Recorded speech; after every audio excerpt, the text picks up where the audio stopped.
Welcome. This is the Insider's Edge to Real Estate Investing with James Nelson, the principal and head of Avison Young's Tri-State Investment Sales Group. In this program, you'll learn game-changing strategies to outperform the market. James will teach you how to source, execute, and capitalize on the best real estate opportunities in New York and around the world. Now, here's your host. This podcast is for educational purposes only and should not be relied upon for investment decisions. The opinions expressed are those of the guests and not their companies. Listeners should not act upon the information without first seeking appropriate advice from an accountant, lawyer, or other professional.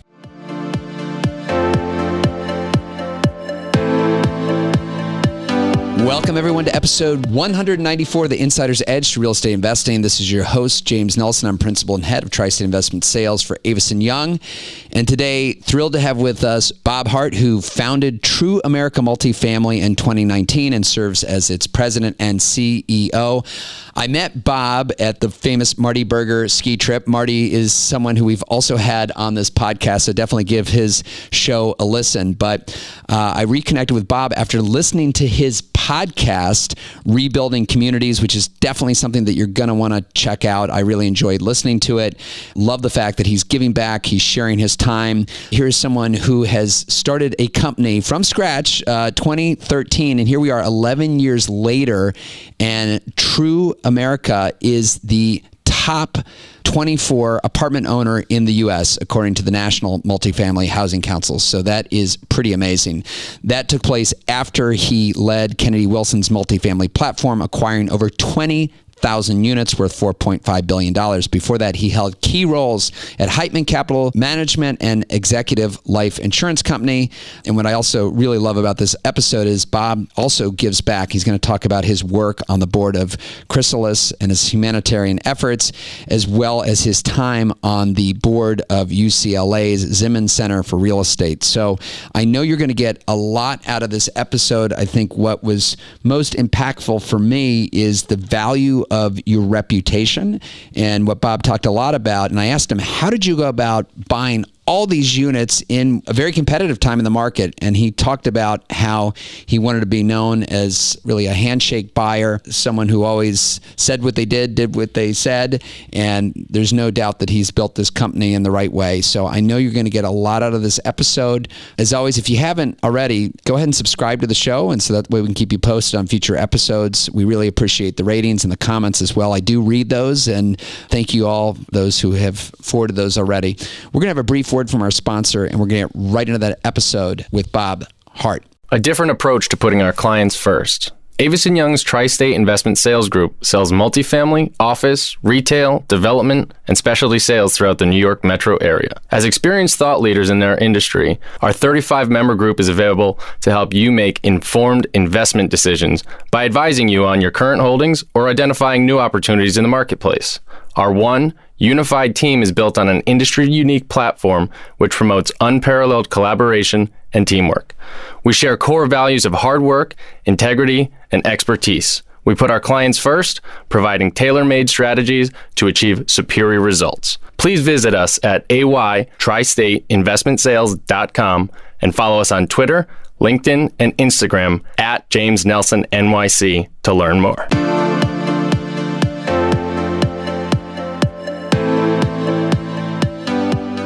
Welcome, everyone. Today, we are thrilled to have with us Bob Hart, who is the founder, president, and CEO of TruAmerica Multifamily, a top multifamily investment firm in the U.S. Bob, great to see you. Thanks so much for coming on the show. Thank you for having me, James. It's very exciting to be here with you. So, Bob, first of all, as a fellow podcaster, I have to say your show is fantastic, right? So maybe you could start by telling our audience a little bit about, I want to hear about the why. I mean, Bob, you've obviously been doing this for a while. You've achieved incredible success. We both know kind of the time and the effort that goes into doing a podcast like this. So maybe I'd love just to hear from you what inspired you to do that, and kind of what has your experience been with that so far? And just remind everyone the name of it so they can look for it and follow the show as well. Thank you for mentioning it. It's called Building Better Communities by Bob Hart.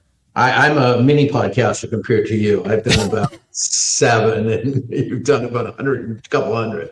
So I'm just at the beginning stages. No, I thought about where society is going, particularly in investments in real estate. And the truth, I think, is that although people will pay attention to hearing about transactions and those kind of things that go on, and people, I call it tombstone PR. It's sort of like a point in time. I think more so people want to hear about thought leadership. And what I wanted to do was project through other CEOs that I have done business with or I know in the community that are both successful in their own careers, but also have given back to their communities in different ways to build them in a more thoughtful way. And so I've identified people like that, and want to continue to talk with them and really provide thought leadership for other people, particularly younger career people in the industry. First of all, I love the name and the thought behind the show, in that you're looking to not just do business, but to do something with purpose. And your show definitely accomplishes that. And, we were talking a little bit before we went on live here about, this show and the value of this. And we really want this content to be evergreen. So sure, we might talk about some things that are going on out there. I'm definitely interested to hear your perspective from the West Coast and your holdings across the country. But also we know there's really valuable lessons here that we want someone to listen to this show a year from now, 2 years from now, 10 years from now, and get benefits. So really wonderful that you're doing that. You're really giving back. You're providing a lot of incredible advice and content out there. And I know how much it's appreciated. So I think we have a duty as leaders, particularly senior leaders, to help other people in our own industry grow. And it's just one small way I'm trying to do that.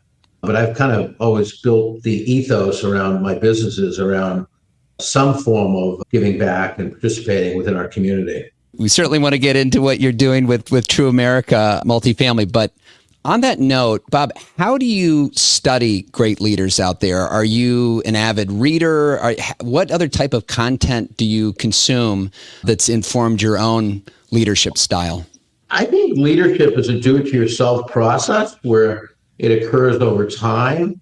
And I think it largely comes from the people that you interact with through your career and personal life. And, I've met many other leaders who have been either mentors or someone that I myself could learn something from.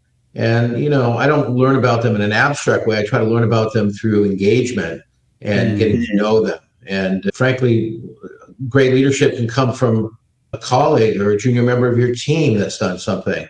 So I try to be an active listener is how I learn about other leaders. And certainly in today's world of the internet and social media, you're certainly getting plenty of content, and there's all kinds of ways to access information. Bob, I love that answer, because clearly mentorship and, seeing what other leaders are doing and talking to them. But I love the fact that you also say learning from, those who are junior to you and having, listening and also evolving. So that's really incredible advice there. So now for our audience, just give them a sense of what TruAmerica Multifamily is today.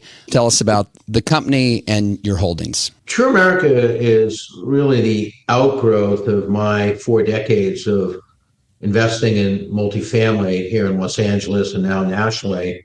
And I started the company 11 years ago, side by side with my partner, Guardian Life Insurance of New York, who had been an investor of mine when I was leading another firm, Kennedy Wilson's multifamily effort. So I got to know Guardian Life, who's one of the oldest mutual life companies in America, very steady firm with a very strong balance sheet and very high ethical standards, and became closer to them and formed a partnership where I moved from a public company into a private company with them as partners. So we started the company together in 2013 after I spent 14 years building the multifamily brand for Kennedy Wilson, which is a New York Stock Exchange company.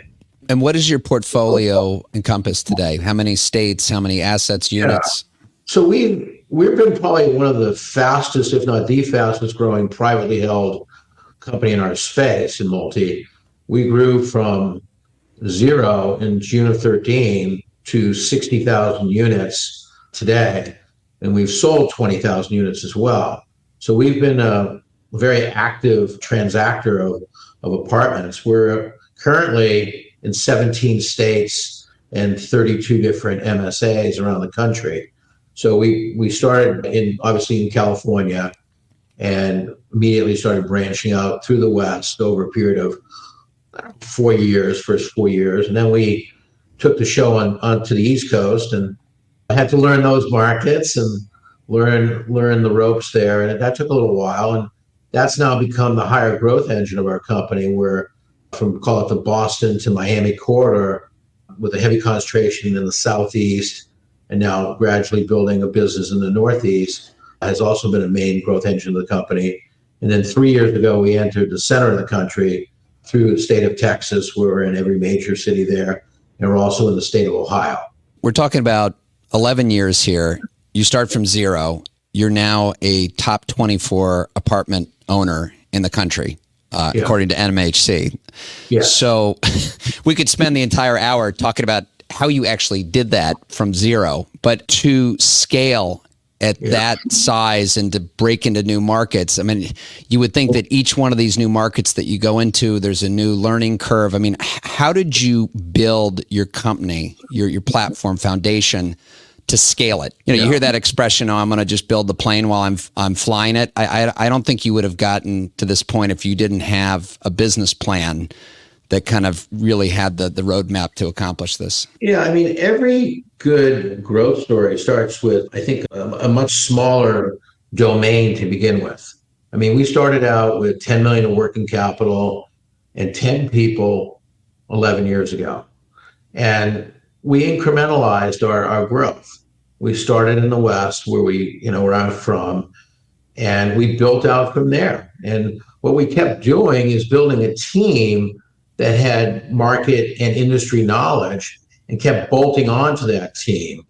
And once we, had reestablished this new brand, TruAmerica, we felt confident enough to replicate that in the East Coast. And we went to Washington, D.C. to start with, and built an office there, and really built a lot of leadership through people in those markets. And from there, we ventured to the South, and now we have an office in Miami, where we really know the Florida, Georgia, Tennessee, and Carolina markets. But again, we did it piece by piece. And as we got confidence and traction in markets and could prove to ourselves that we knew what we were doing, we then branched out further. So it was really an incremental growth story, but a rapid one. We did a lot of large transactions, some multi-billion-dollar portfolios along the way, and had some really great partners in addition to Guardian Life. I want to go back to this $10 million of working capital, because you're talking about amassing a portfolio now, billions of dollars of value. And $10 million, I know in New York doesn't get you very far. I doubt it goes very far in LA.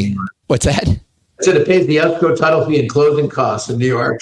I believe that one of the biggest things that hold people back from investing, there's really two things. One is lack of knowledge, experience. That's what we're doing right here. People are learning how to do this. But the lack of capital, that is the number one thing that holds people back. How were you able to leverage that $10 million? I assume this means you were bringing on partners from the start. How did you leverage that? Yeah, so the $10 million I used was strictly as seed capital to build a team and to build an infrastructure. And then I matched capital with the Guardian Life, along with other third-party limited partners in kind of a joint venture structure. But we did it through strategic alliances. It wasn't a one-night stand. It was really building, relationships that were repetitive. And so this allowed us to grow. We were never scrounging around for GP capital. A lot of novice sponsors, start companies and they don't think about capital formation, and they only think about the upside. Well, real estate, it can devour you. And you can see that now in the current debt markets, what it's doing to folks who aren't prepared. So you have to have capital and access to capital in addition to skill, knowledge, and leadership.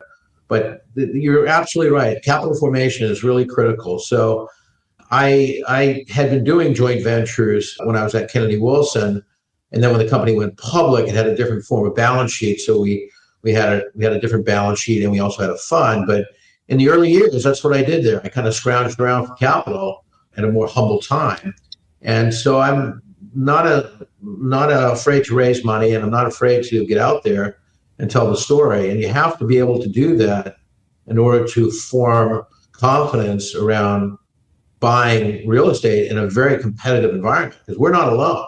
There's other people that are equally capable. Yeah, and what I'm hearing is certainly your track record from before and relationships. It's not like you started with zero with no experience. No. Leveraging the 20,000 units acquired worth $4.5 billion at Kennedy Wilson. Clearly there was a track record there that you could leverage. So I think for those listening, and Bob, maybe the question is, okay, so let's say maybe someone doesn't have $10 million of working capital, but they have $1 million, but maybe they don't have their own track record. Maybe they've been working for a big shop on their own, and now they want to go off and do it on their own. We're talking, I started the business in June of 13, but I started investing in real estate in the 80s. So my start germinated really as a small side entrepreneurial investor. I scraped together, I don't know, $10,000 or $15,000 back in the mid 80s to buy a duplex on the west side of Los Angeles in a crummy neighborhood. And that's how I started. I just started very, very small and gradually built a personal portfolio of real estate over a period of years. So it really, started with very, very humble beginnings. It didn't start as an institutional thing for me. Yeah, Bob, that's so helpful to share, and for those listening who are looking to go out on their own and they see what it's become today. But to your point, it starts with that first transaction. And I've got to imagine, if you think back to that first acquisition, that probably felt like a big gamble at the time. Even 10 million. I mean, a lot of people think, wow, that's a lot. But I'm sure that $15,000, $20,000 at the time in the 80s, that was probably a big commitment for you. And you probably felt like you were taking a pretty big gamble, maybe doing something that you didn't. I mean, did you know all the things that you were going to need to know to make that first purchase a success? Absolutely not. After I got out of business school in '83, I worked in different fields, and I scrounged around thinking I could be a real estate investor with a lot of false starts. So in the very first deal, I found a seller who was willing to kind of mentor me and show me how to get the deal done, how to put financing on it. Even though it's very small, it's no different than what you do at the $1 billion level.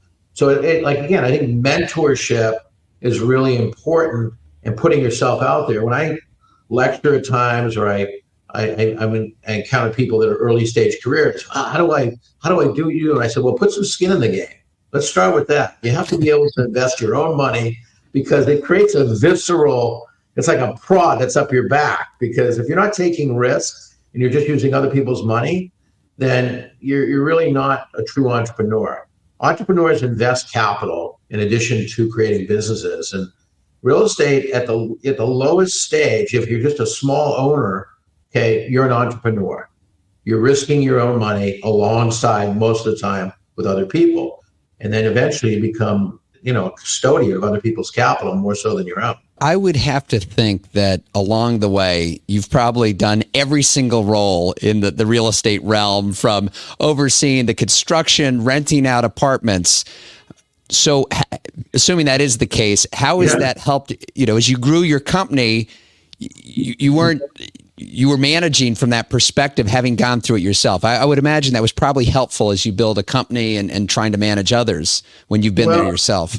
Yeah, I mean, we never had pricing software or using artificial intelligence to set rents. We set rents by going around knocking on doors of other buildings and having managers do the same thing, collecting rent, and going through all the grubbiness of what you have to do sometimes to run apartment buildings. So unless you're doing it at an entry level to start with, you never get that feeling that you can empathize with people at the property level. So you're right. That's how I started out. I tell this story a little bit.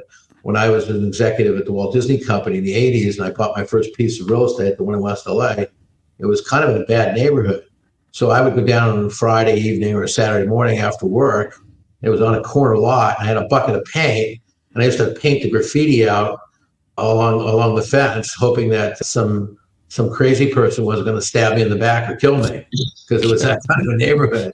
So until you've done that, and until you've really, it's very hard. It becomes more theory than it does practice until you start really understanding what goes on at the property level of owning and running buildings. Bob, something you mentioned, I'd love to get your thoughts on this, because you talk about the data sources, AI, as opposed to the days of knocking on the doors.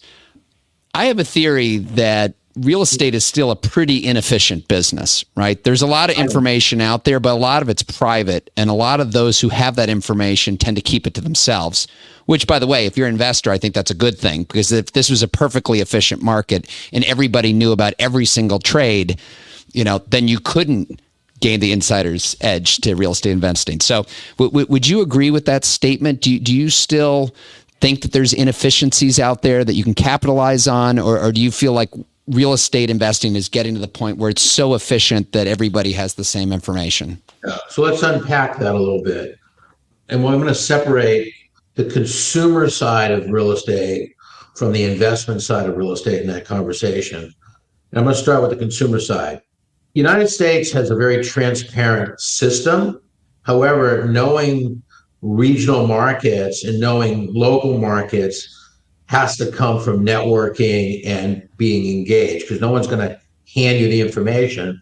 But we have a very transparent society where you have firms, very large brokerage firms like Avison that provide data, okay?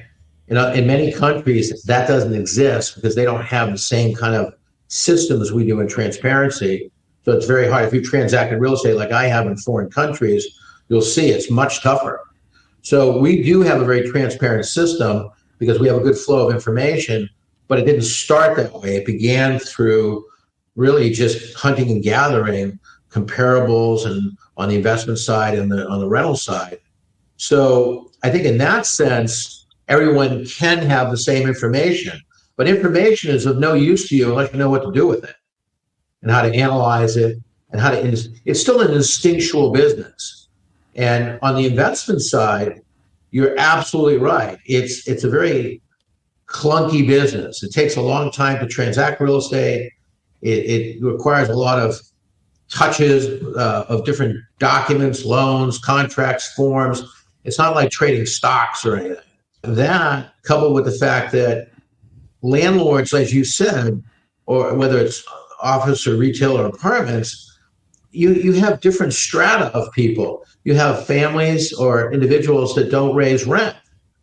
Okay, so they're not interested in other data. They're just interested in keeping their buildings as full as possible. And that's a fine strategy for somebody. And then you have, institutional folks that are, buying for long-term cash flow. And then you have value add folks like myself that are looking for those inefficiencies in the market. But the beauty of the business is not an oligopoly. Not everybody's sharing information and setting price together. So the inefficiencies is what creates the opportunity, particularly if you're a value add investor. I hope you all are taking notes. There was a lot of great information in there. And Bob, someone told me this quote the other day, and I'm not sure who said it. I'd love to give credit, but follow the trend lines, not the headlines. And you're based in LA, I'm based here in New York. If you're looking at the headlines, they don't sound so great, right? But I doubt when you're looking to invest and figure out what type of markets to consider, you're probably not reading the headlines. I mean, I've got to imagine that you're pretty focused on the trend line. So what are those key data points that you're looking to make before entering a new market or entering back into maybe a market that maybe you've stayed away from for a while? So I'm going to go back to the quote, headlines versus trend lines.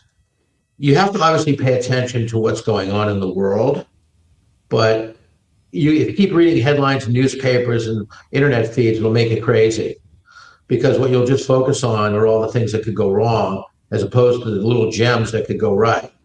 So you're absolutely right. You have to look at the trend lines. You have to look at, as John Gray at Blackstone said, follow the brains of the country. Where are the brains going? Where are the brains living? Where are they working? That's one angle. Okay. So you're looking at where is their job growth, where's their income growth, in my case in housing, where are housing costs just so high to purchase a home that you're going to build a greater cohort of renters by necessity over a long period of time. So we're looking for durability there and growth and opportunities to, in our case, do something more with the real estate and add some value to it through rehabilitation and repositioning physically, and then we get the growth organically from that. For the first 20 years of my career was solely focused in New York. Now we're starting to get involved in assignments across the country and talking to some of our investors who've gone into, the smile states and, post COVID, they were, 3-cap markets and rent growth was double digit. And now that there's been a lot of development in some of those markets. So I don't want to just paint, this whole region with one brush, but how are you tracking the pipeline and understanding, is it meeting the demand? Is it going to get oversupplied? How do you research that? Yeah. So in order to keep pace with, trends in markets, we've built regional teams that are located in markets. So we work with, our own people that are either in asset management, construction management, or acquisitions and underwriting. And we expect them to really learn their local markets. We back that up through a portfolio management strategy corporately, which does a lot of data analysis to, continue to support those efforts. But we mine our own data.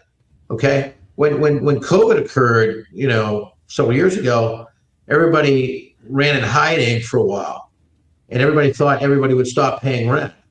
But when we looked at our 60,000 data points by market, we started to develop knowledge and confidence that people were in fact paying their rent, most of them. And we did that through our own data mining. And we do the same thing. When we go to a market, we don't show up once, we show up 20 times. So when we're in Orlando and Tampa, we know that MSA because we have 10,000 units there. We can build confidence just by looking at our own aggregated data in addition to competitive data. And if you're sensitive to what's going on and you're not operating like a bull in a china shop and you're asking questions all the time, you're varying your approach to setting rents and to rehabbing units, because markets do ebb and flow. They do get oversupplied, both by too many rehabs or too many new construction deals, which can bring down pricing in the Class B sector. So you've got to be paying attention daily. Okay, we track rents and collections and vacancy through a very large, complicated tracking system, but we expect our local leaders to be looking at data and to be accountable for it so they can better price fairly. How are you determining what to develop? I mean, is a TruAmerica multifamily building, does it look the same in every market? Does it speak to that market? I mean, how are you figuring out what you want to deliver? What's the same? Well, first of all, we don't develop, just to be clear. We buy and reposition. Mm-hmm. Okay. So no, not everything looks the same, but the methodology is the same. Mm-hmm. So when we go into a market or a deal, we build a business plan first and get to understand everything we can about the piece of real estate through our own due diligence and discovery and inspection. And before we go to the next step of completing the capitalization and the debt and closing it, we should know more about the real estate than the seller did.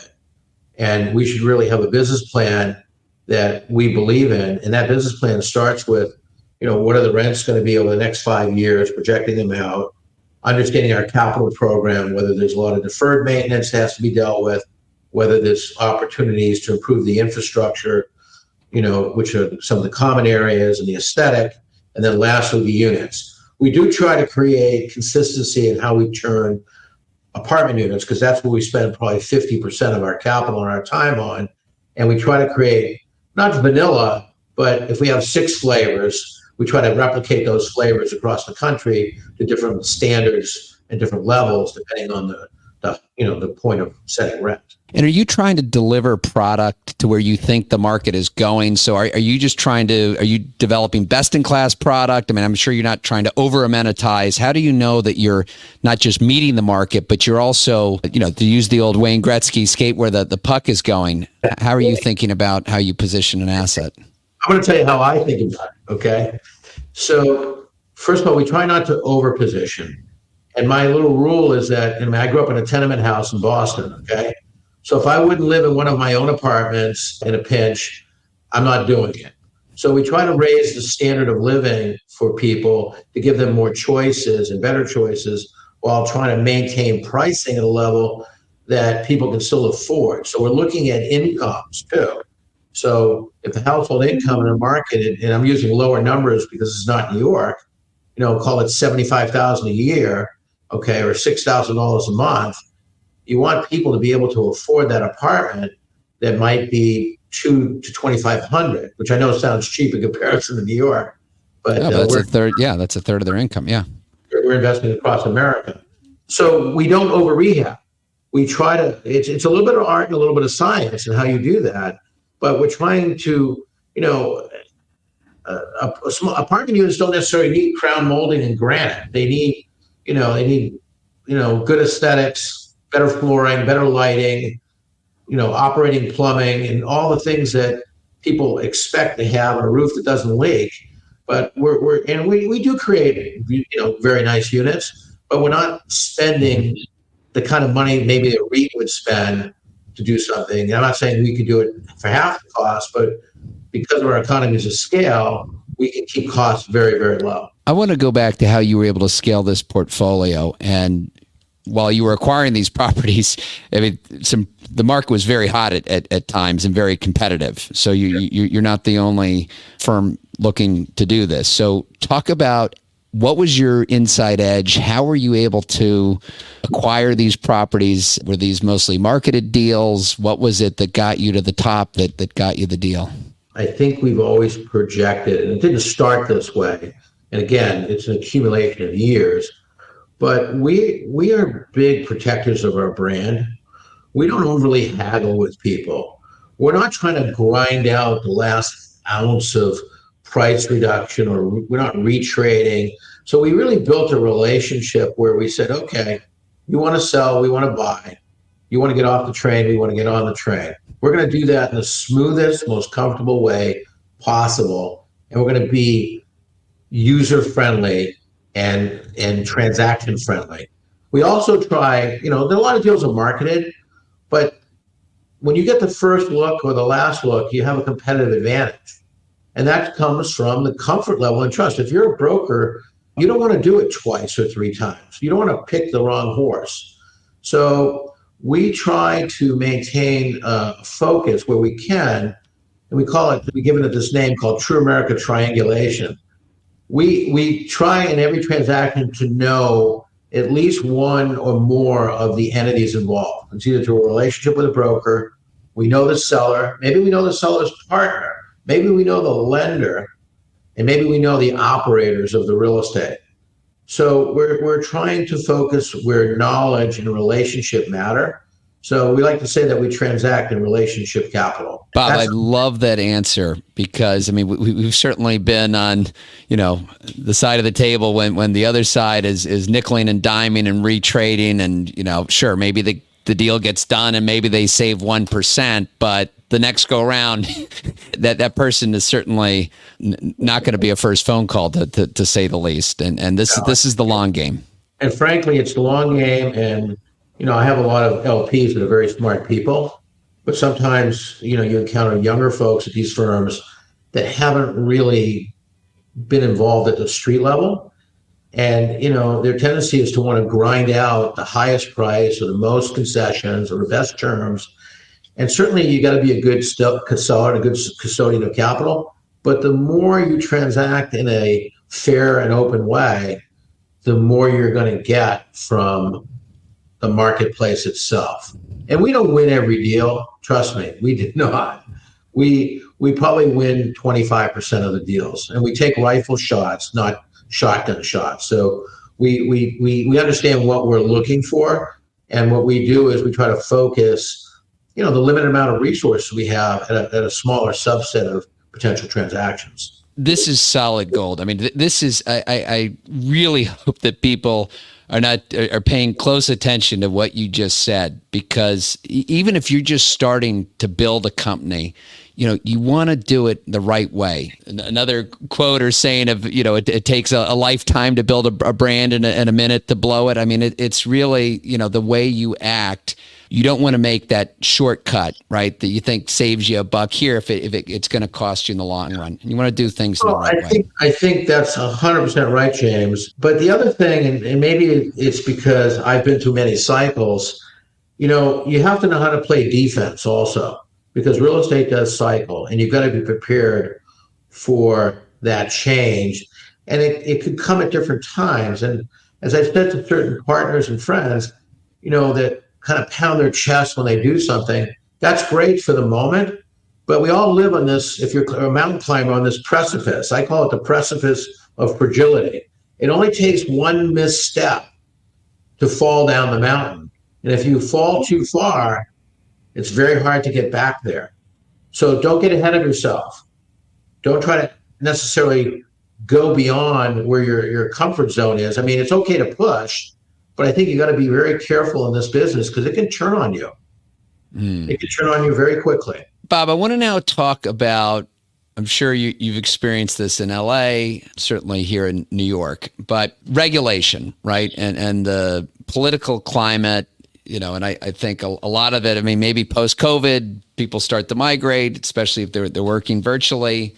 But I think there's also this sense of, I want to go to a market that's pro-business, right? You hear a lot about that. I just love your thoughts on that, because it seems like that you are investing in markets that are regulated, right? And there's others that I'm sure are a lot more maybe business friendly. So can you talk a little bit about that? Yeah, absolutely. I mean, there's no secret that the bluer states, particularly California, have been more challenging, particularly the urban areas of Los Angeles City and San Francisco City, and much harder to navigate, both for developers and even for owners, because of the layers and layers of both rent control and other regulation. And frankly, COVID really made the landlords in some of these areas more like pariahs of society than heroes. So it's tougher and tougher to navigate those markets. Even though we call Los Angeles and California home, where we have about 17,000 apartments, we are very careful in what counties we operate in, because some are much more business friendly than others. And we've also come to learn through the years of investing that other states, like you mentioned, are just more business friendly. It's so much easier to do business in Nevada and Arizona and in Florida and Tennessee and many of these states that have a more open, regulatory society. I mean, we all have to follow laws. I mean, you have to follow fair housing laws. You have to follow the guidelines. But, in order to create growth, that's why so many people went to the Southeast. It was in Texas. It was just so much more business friendly. And that's kind of the reality of it. So we've done that. We've migrated. However, California is still our home. We still do business here, but we're very careful where we do business in the state and how we do it. I'm sure we could spend a whole nother hour talking about the merits or not of rent regulation, but here in New York, we have 1.4% vacancy rate. So we have, and about at least 2/3 of our stock is regulated, and now with good cause eviction, with the exception of buildings built after 2009, everything is effectively regulated. So there's kind of this idea, that might keep the rents low for the existing product, but isn't the issue that what's needed is more housing? So in New York, the city's called for 500,000 new units. The real estate board says 530,000 units. I'm sure in LA, there's still a housing need. I'm sure in some of these markets, and maybe it wasn't great for those invested who were oversupplied, but I would imagine when developers and you let the free market prevail and units are delivered, that brings down rents across the board. But in some of these markets where you think all these regulations, you're trying to keep rents low, but what it's doing is just keeping out private investment that's going to add more units.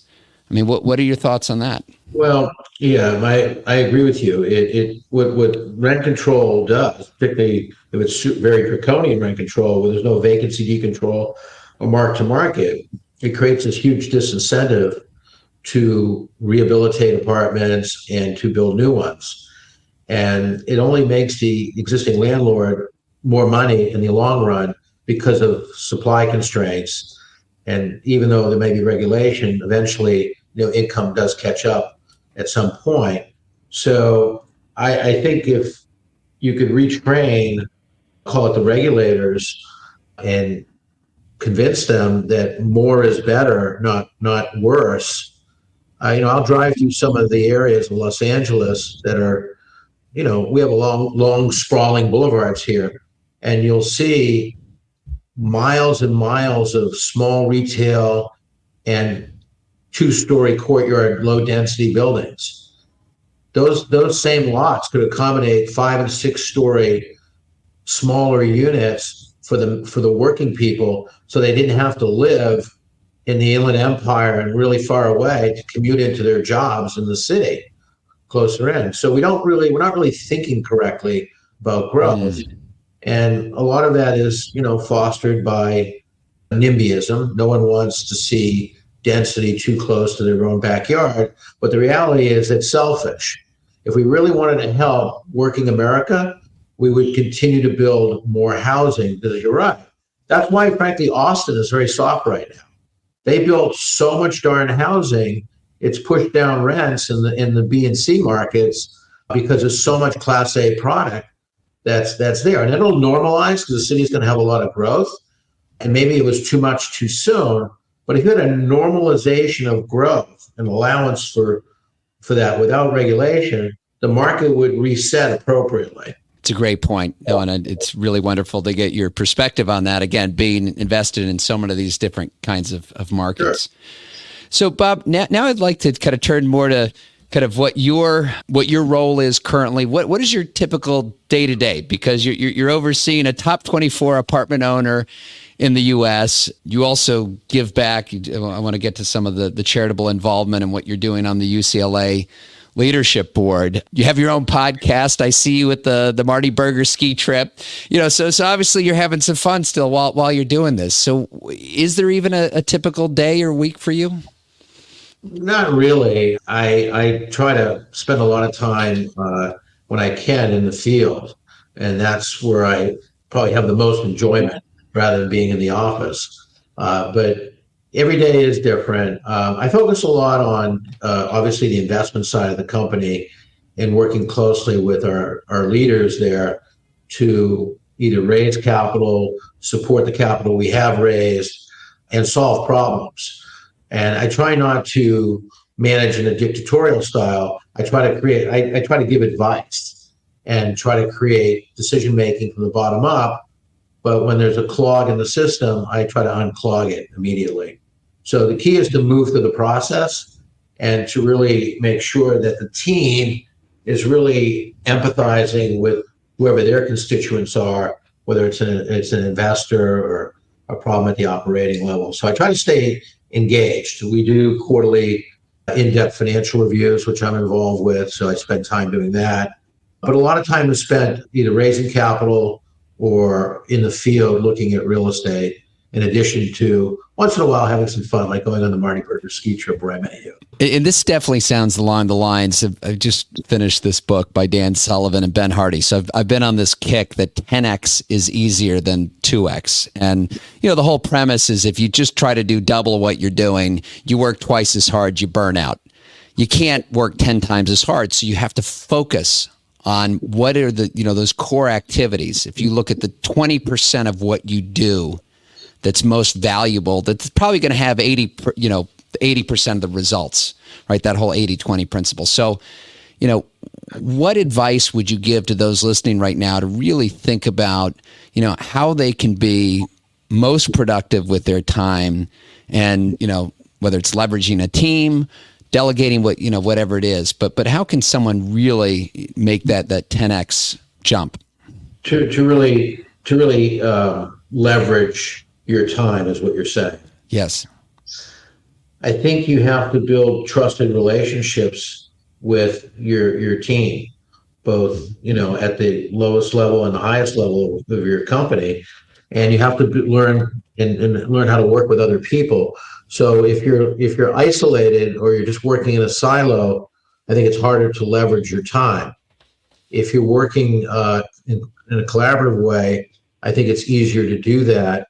And that's what I try to do. I try to really just understand daily what the evolving priorities are and focus on them and channel my own energy in my own direction when I can through other leaders within the firm and let them grow and build at their own pace. Bob, now with the couple minutes that we have left, I do, like I said, I want to hit on your charitable involvement. I know you were recognized the Spirit of Life Award, the City of Hope, and you sit on a lot of charitable boards. I want to talk about this Chrysalis, which is the nonprofit organization dedicated to creating employment opportunities for the homeless and low-income individuals. I mean, I would think giving someone who's homeless a job and helping prepare them to get back on track. How are you involved with that, and what kind of impact are you all making? So I've kind of adopted Chrysalis as my, the organization that I care a great deal about. It's been in existence for 40 years. I've been involved for about 24 of those years. And what I decided, I don't know, a couple of decades ago, was we're all involved in industry associations, alumni associations, and networking organizations to further our careers. And that's all great. But where the real satisfaction, I think, comes from is doing something at the community level, one-on-one, that can really help people. And so I wanted to do that, and I chose this organization because it sought me out. And I just got involved at a very, very junior level as trying to help them raise money from the business community, and then eventually evolved into leadership roles, eventually got on their board and then became the chair of that board and helped navigate the nonprofit through the great financial crisis, and then continue to stay involved. But what I like about it is the money goes to a very direct cause. It goes to training and development of people that are evolving from homelessness. So there's many organizations that help the homeless, that feed them, that provide medical services, but there are very few organizations that take those people that are emerging from homelessness and help them facilitate. You don't just show up and become a bank teller at Chase Manhattan Bank, okay? There's a step here. And, how to dress, how to put your resume together, how to communicate properly in a constructive way with people again, because people that have been homeless have obviously gone through, much deeper issues and maladies in their lives that got them there. So as they're rebuilding, they need to rebuild confidence, and that's what they do at Chrysalis. They really provide a cocoon for those people that are emerging out of homelessness. And they take over 3,000 people a year off the streets of Southern California. Wow. With very low recidivism. So it's a very, very effective program. And I've enjoyed helping to build it and to engage my own colleagues throughout the community who are now adopted it as well. Amazing. Sounds like such a wonderful organization to be a part of. And again, to take that leadership role as well. And the advice that I give, and it's wonderful to give money and your time, but to really take a leadership role is really something to aspire to. On that note, we get college students who listen to this show as well. We get those who are maybe 5 years into their career. Maybe it's someone who's been doing this for a while and they're thinking about going and getting a master's degree in real estate. So you're on the leadership board for UCLA's Zimmern Center for Real Estate. So yeah. I guess the question would be, why would someone want to think about going and get a master's? When is the time right for that? What should they expect to get out of that? Are all these master's programs the same, or what would be the? And full disclosure, my son's at SC, but I'll go ahead and shine a light on UCLA for a minute. Well, maybe not a game day. He's at a very fine school. We do a lot of recruiting at USC, and we have a very strong both UCLA and USC contingent and Georgetown contingent. So when I went to business school in the tectonic age, you went to business school to be able to do something else. In my case, it was I graduated as a civil engineer, but I really wanted to do something else. So business school was my pathway to doing that. Other people emerged from careers in law or just other fields. And when I started, there were very few master's programs in real estate. It was mostly an MBA. And if you were lucky, maybe they had 2 or 3 courses in real estate. So my learning of real estate was really not through graduate school. I think there's some really fine programs out there. And I think it really helps. I've done some lecturing at Columbia these last couple of years and also at that school down the street, USC. And I've met some really, really smart young people that I think in their, call it mid-20s to late 20s, where they've really gotten a little bit of experience already. They just ask better questions in the classroom. And I think their interaction skills are much better with their fellow students. And real estate's an experiential business. You can't just learn it from a darn textbook. I wish you could. It's experiential. So you got to know the right questions to ask, and you got to have some perspective. So I think going right from undergraduate school into a master's program is the wrong move. I think you got to go get some experience, get knocked down a little bit, and really then come back with that perspective. So, but I mean, I know I'm a big advocate of UCLA, obviously, and SC. Georgetown has an outstanding program, and so does the University of Wisconsin and Columbia, MIT. There's just so many great programs out there. We recruit from all these schools. Yeah, there's no doubt that network and, again, what happens in person in the classroom, those connections will serve people well for life. And although there's not, you can't learn it all in a textbook, I will make a pitch because I do believe that, well, for anyone interested, either getting into real estate, stepping up their game, the insider's edge to real estate investing, I think that if students read it before they went into the master's program, this kind of tells you the arc, how it all works. And so, but then, you have that foundation. I wish I had that book when I was starting out. There wasn't that book. I was reading about Robert Ringer, who was a motivational guy who's talking about how to win through intimidation. I mean, trying to figure things out from a very different perspective. So this is a better book. I think it's in a much softer way. Yes. How to. And I commend you for doing that. Well, thank you.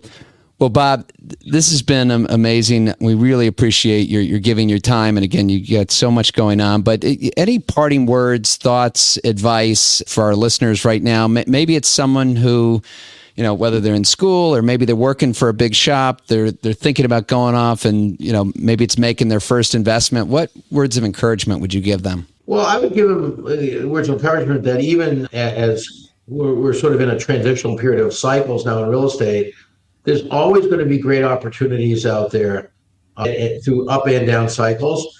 And my suggestion is to persevere, stick with what you want to do and really tell your story and stick with something for a while. What I've seen a lot is people doing a lot of job jumping and career climbing, and they barely know where the copying machine was before they move on to their next thing. And so I would encourage people to find either an institution or an entrepreneurial opportunity and really just stick with it for a while and learn the business. Everything else will come after that.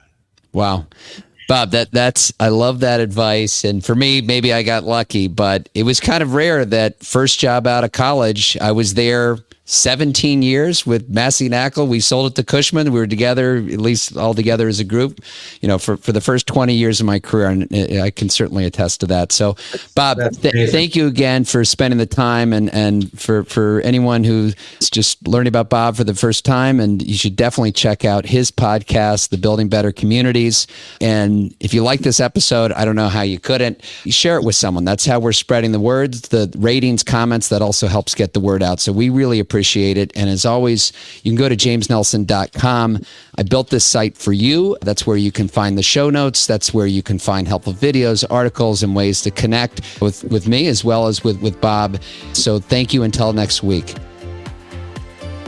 Thank you for listening to the Insider's Edge to Real Estate Investing.